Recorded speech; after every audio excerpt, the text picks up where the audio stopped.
a sitting senator called John Kerry Pontius Pilate. We've had a sitting senator who also happens to be running for president suggest that I'm the leading state sponsor of terrorism. These are leaders in the Republican Party. What is he talking about here?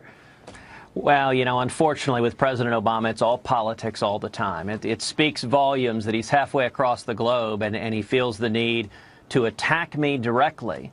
And it's interesting, Sean, he didn't actually dispute the substantive criticism. So the point that he responds to there is I've pointed out that under the Obama nuclear deal, over $100 billion will flow to Iran. Iran is the world's leading state sponsor of terrorism, so much of that money will end up in the hands of Hamas and Hezbollah and the Houthis and other radical Islamic terrorists. And if this deal goes through, the Obama administration will become quite literally the world's leading financier of radical Islamic terrorism.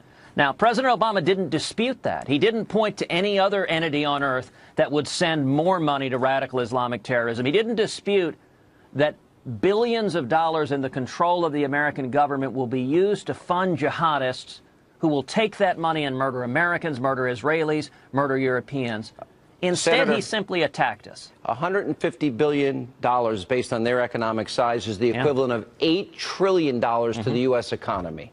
All right, I want to go to what you... Well, and I'll tell you real quickly, Sean, since he's not willing to discuss the substance, I'll make an invitation right here tonight, which is I will invite President Obama at any time and place of his choosing to debate the substance of the Iran deal. Let's do it in front of the American people anytime in the next 60 days that Congress has to review this deal. If he's so convinced he's right on the substance, I will welcome him any time, and if he's unwilling to show up, he can send as a proxy John Kerry. Let's debate the substance of how much this endangers the United States of America, Israel, and the world. It's the single greatest national security threat facing America.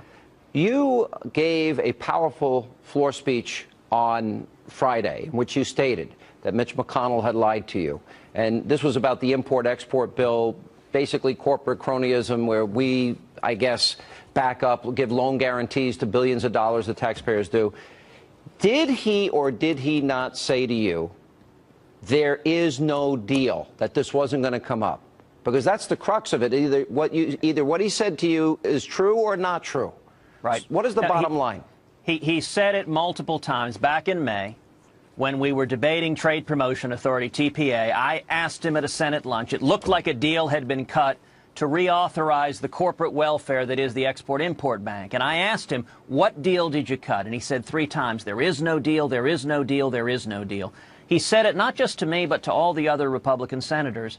And Friday on the Senate floor, I recounted, here's what he said, and his actions were directly contrary. All right, so but there's a poll that came out, and it's fascinating. The Republicans have lost 18%. Here's what I'm trying to understand. In 2013, every Republican, when they were running in 2012, 2010, they all said they'd repeal and replace Obamacare. They voted to do it when it didn't matter, symbolically, but when it came to defunding it and using their constitutional power, you stood alone. I think there were 2 other senators that joined you, or 3 other senators in the well as you went through your filibuster, on issues of immigration, health care. Time and again, why does the Republicans, why do they keep caving? And are they not understanding the American people are fed up that they're not keeping their promises? Well, it's even worse than that. It is Republican leadership that is leading the effort to kill conservative principles. And the sad reality is Republican leadership, they're not listening to you and me. They're not listening to the conservatives who elected them.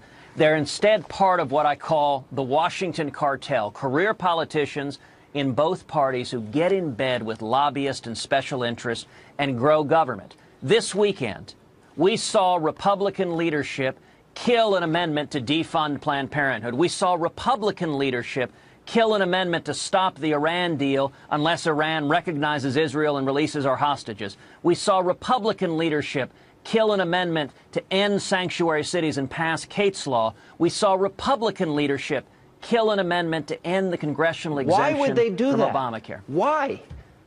Because it's all one and the same. What we have today is the McConnell Reid leadership team, the priorities of Republican leadership and the priorities of Democratic leadership are the same. It is the Washington Party. They grow government. They fight side by side to do it. Whether it is cronyism and corporate welfare like the Export-Import Bank that both McConnell and Reid are fighting side by side, whether it is fighting to confirm Loretta Lynch as Attorney General, which Republican leadership did. They're not listening to us. And, Sean, it underscores the need for a strong conservative president. We're not going to turn around this country from Congress because there are too many career politicians who are captive of the lobbyist.